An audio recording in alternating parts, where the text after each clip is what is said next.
Welcome to our college briefing show. Today, we're diving into some hot topics around the globe. First up, the US has targeted 3 major Iranian nuclear sites, including Isfahan, Natanz, and Fordow. Experts say the damage mainly affects chemical safety, with a low risk of widespread radiation fallout, especially since many targets are underground. Still, concerns about contamination remain, and experts stress the importance of avoiding armed attacks on nuclear facilities. Next, let's talk about the rise of AI in language learning.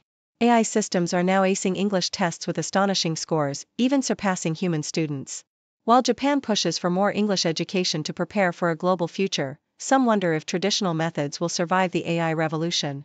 Young students are starting to question whether learning English the old-fashioned way is still necessary when machines can do it better. And finally, we have Mahmoud Khalil, a Palestinian activist released after over 3 months of detention in the US.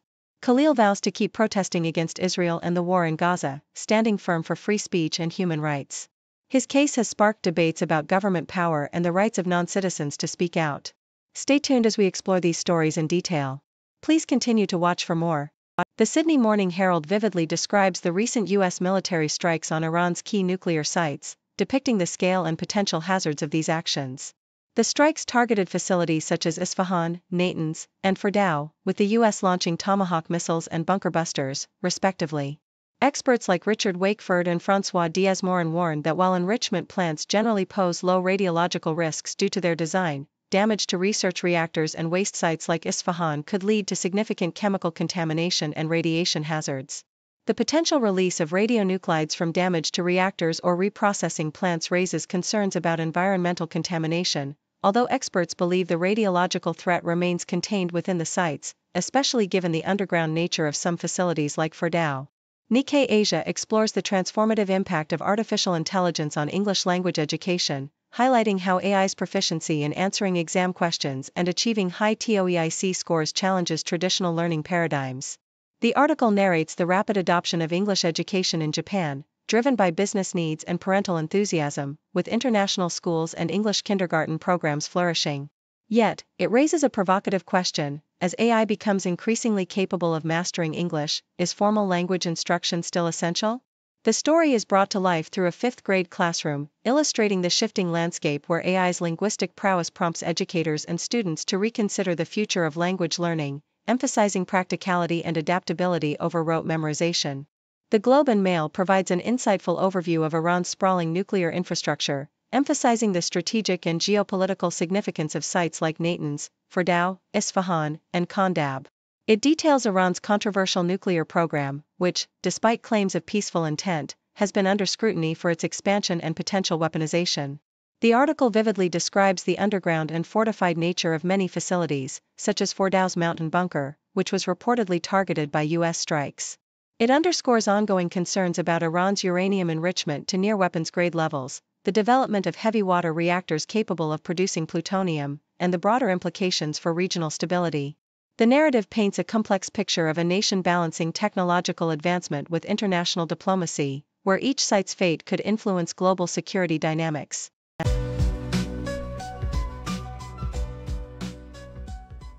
The South China Morning Post paints a vivid picture of a 25-year-old Chinese man whose insatiable wanderlust led him down a dark path of theft and deception.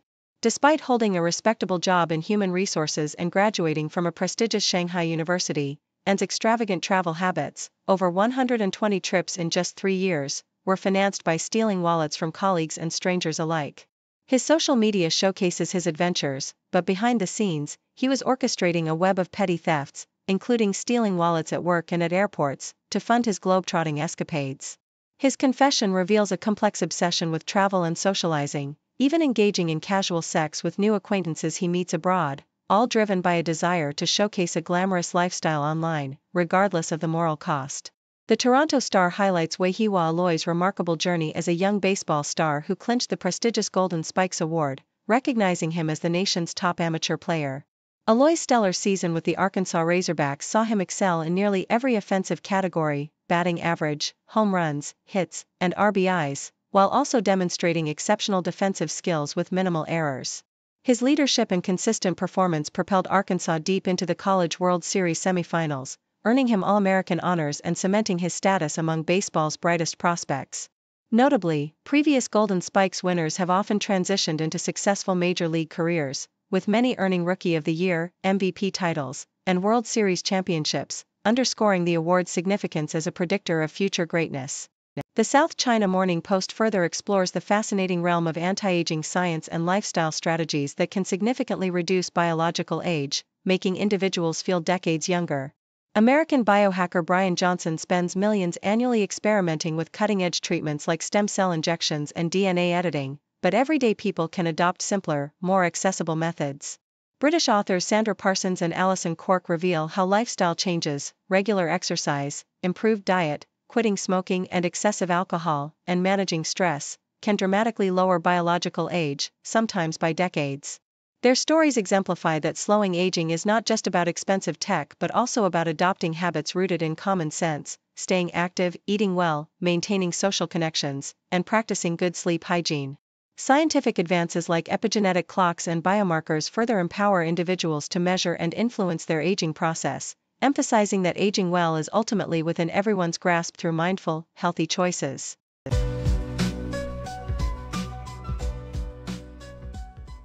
The Globe and Mail vividly recounts the harrowing courtroom verdict in Quebec, where Steve Gagnon was found guilty of a calculated and deadly truck attack that claimed 3 lives and injured 9 others in Amqui. The jury's decision came after 2 days of intense deliberation, with the prosecution painting a picture of premeditation, as Gagnon intentionally accelerated his truck onto the sidewalk, targeting pedestrians. Gagnon's defense argued that the tragic deaths were merely accidents caused by momentary inattention while he was distracted by an e-cigarette, but the jury was convinced of his malicious intent, leading to a conviction on 3 counts of first-degree murder. This case underscores the devastating consequences of deliberate violence and the importance of justice in holding perpetrators accountable for such heinous acts. BBC's exploration of cortisol, the stress hormone, takes us into the complex, often misunderstood world of our body's response to stress. The article vividly describes how social media inundates us with advice, ranging from cortisol cocktails to herbal supplements, fueled by fears of face puffiness, weight gain, and hair loss. Yet, experts like Professor John Wass emphasize that these symptoms are multifaceted, often caused by factors like poor sleep or diet, rather than cortisol alone. The narrative is further enriched by Ghislaine Carroll's personal story of burnout, autoimmune flare-ups, and her subsequent journey to mental health recovery through therapy and mindfulness. Her experience highlights the importance of addressing root causes rather than seeking quick fixes, illustrating how mindfulness and lifestyle changes can help regulate stress hormones and rebuild resilience amidst the chaos of modern life. The Toronto Star captures the powerful return of Mahmoud Khalil, a Palestinian activist whose detention by U.S. authorities sparked widespread concern and condemnation. Khalil, a Columbia University graduate and vocal critic of U.S. and Israeli policies in Gaza, was detained for over 3 months, a period marked by emotional reunions with his wife and newborn during his release. Supporters, including U.S. Representative Alexandria Ocasio-Cortez, condemned his detention as a blatant violation of free speech and First Amendment rights, accusing the government of political repression under the guise of immigration enforcement. Khalil's resolute declaration to continue protesting Israel and the war in Gaza, despite the risks, exemplifies unwavering activism in the face of governmental suppression, shining a spotlight on the ongoing struggles for justice and free expression amid complex geopolitical tensions.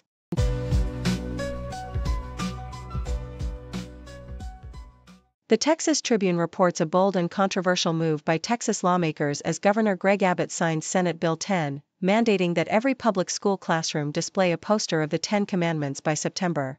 This legislation, passed despite a recent federal court ruling in Louisiana that deemed a similar law unconstitutional, sparks a fierce debate over the role of religion in public education. Supporters argue that the commandments are integral to American history and moral fabric, citing recent efforts to infuse schools with religious symbols and teachings, such as "In God We Trust" signs and Bible-based curricula. Critics, including civil rights groups and educators, warn that such displays threaten the separation of church and state, could alienate students of diverse faiths, and are inappropriate for educational settings.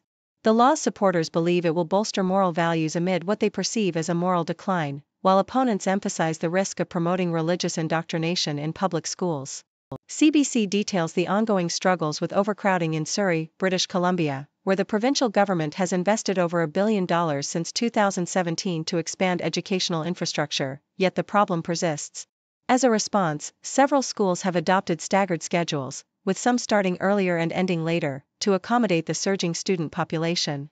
Parents and educators express frustration over these makeshift solutions, arguing that they disrupt daily routines and fail to address the root issue of insufficient new school construction. The Surrey School District is even considering year-round schooling as a potential remedy, but critics remain skeptical about whether these measures are enough.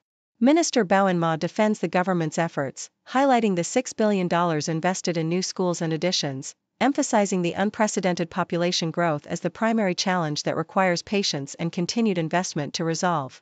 The Globe and Mail reports a tragic incident in Alberta, where a small plane crash near Vermilion resulted in the deaths of a pilot and a passenger.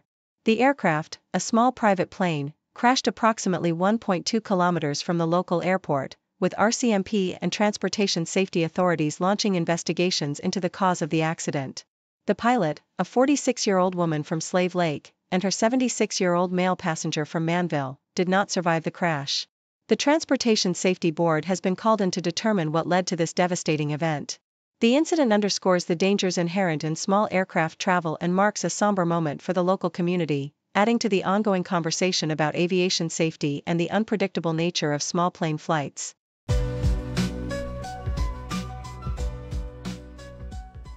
In the Yahoo US article about the North Country Underground Railroad Historical Association's presentation, the narrative vividly unfolds around the rich history of enslaved people's quest for freedom, emphasizing the pivotal role of the North Country as a route of escape. Jacqueline Madison highlights the clandestine efforts of Quakers in Keeseville and other religious groups who risked opposition and economic repercussions to aid those seeking liberation. The story of John Thomas's journey from Troy to North Elba, where he encountered abolitionist Gerrit Smith and became part of the Timbuktu settlement, illustrates both hope and the harsh realities of land unsuitable for farming, prompting subsequent land acquisitions.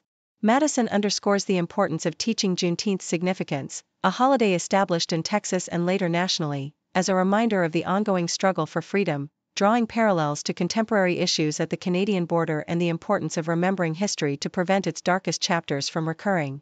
From the Yahoo US report on Christina Bohannon's third congressional run in Iowa, a story of perseverance and political grit emerges.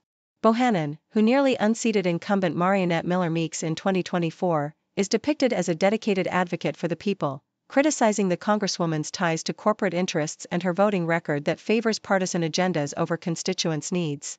Her background as an engineer, law professor, and state legislator paints a picture of a candidate driven by a desire to reform government and prioritize Iowa's well-being. The article also introduces other Democratic contenders, such as Bob Kraus and Travis Terrell, each with their own visions for change, while highlighting the Republican landscape with former challenger David Pouch, emphasizing the intense political rivalry and the ongoing battle for the district's future. In the Yahoo US update on Cumberland's police department, the focus shifts to internal personnel changes amid rumors of leadership upheaval. The city officials clarify that Police Chief Chuck Turnant's absence is due to his contemplation of retirement and health issues, not termination, with Lieutenant Eric Bonner stepping in as acting chief. Turnant's distinguished career, marked by decades of service and notable achievements like securing grants for crime reduction, paints a picture of a dedicated officer nearing the end of a commendable tenure. Meanwhile, Captain James Burt remains employed and continues his role as training coordinator, countering earlier reports of suspension. The narrative underscores the importance of transparency and professionalism within law enforcement, illustrating a department navigating transition while maintaining stability through experienced leadership.